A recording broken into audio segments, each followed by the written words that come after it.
ଆମର Kendrapara area. Keonjhar district. Keonjhar district Kendrapara ଆଚ୍ଛା sir panchayat. ଆପଣ କେତେ ଏକର ଧାନ ଚାଷ କରିଛନ୍ତି? ଏଇଠି କରିଛି 3 ଏକର। 3 ଏକର କରିଛନ୍ତି। ସାର୍ ଆପଣ 3 ଏକରରେ ବାୟୋଫିଟ୍ ପ୍ରଡକ୍ଟ ସବୁ ଯାକ ୟୁଜ୍ କରିଛନ୍ତି? ସବୁ ହେଇଛି। ସାର୍ କ'ଣ ରେଜଲ୍ଟ ଆପଣ ପାଇଛନ୍ତି? ରେଜଲ୍ଟ କ'ଣ ଧାନ ପୁରା କଳା ତ ଅଛି ଆଉ ଭଲ ବି ହେଇଛି।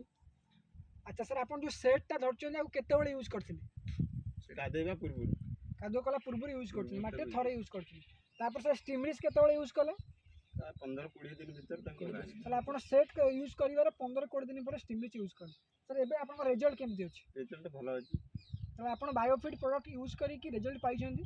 ସାର୍ ଏ ପ୍ରଡକ୍ଟରେ ଆପଣ ସାଟିସ୍ଫାଏଡ୍ ଅଛନ୍ତି କି ନାହିଁ ଆମ ଦର୍ଶକମାନଙ୍କୁ କୁହନ୍ତୁ। ନା ସାଟିସ୍ଫାଏଡ୍ ଅଛି। ଅଛି ତ? ତାହେଲେ ଆପଣ ଏହାକୁ ନିଜେ କରିବା ସହିତ ଅନ୍ୟମାନଙ୍କୁ ନିଶ୍ଚୟ କହିବେ କି ଅର୍ଗାନିକ୍ କରିବା ପାଇଁ, ହଁ ନିଶ୍ଚୟ। ଏବଂ ଏ ଅର୍ଗାନିକ୍ର ମିଶନରେ ଆପଣ ନିଶ୍ଚୟ ସାମିଲ ହେବେ। ଠିକ୍ ଅଛି ସାର୍। ସାର୍ ଆପଣ କେତେ % ଖୁସି ଅଛନ୍ତି କୁହନ୍ତୁ? 100ରୁ କେତେ % ସାର୍ ଆପଣ ଦେବେ? 100ରୁ 90। ଆଚ୍ଛା ତାହେଲେ ଠିକ୍ ଅଛି, ଠିକ୍ ଅଛି।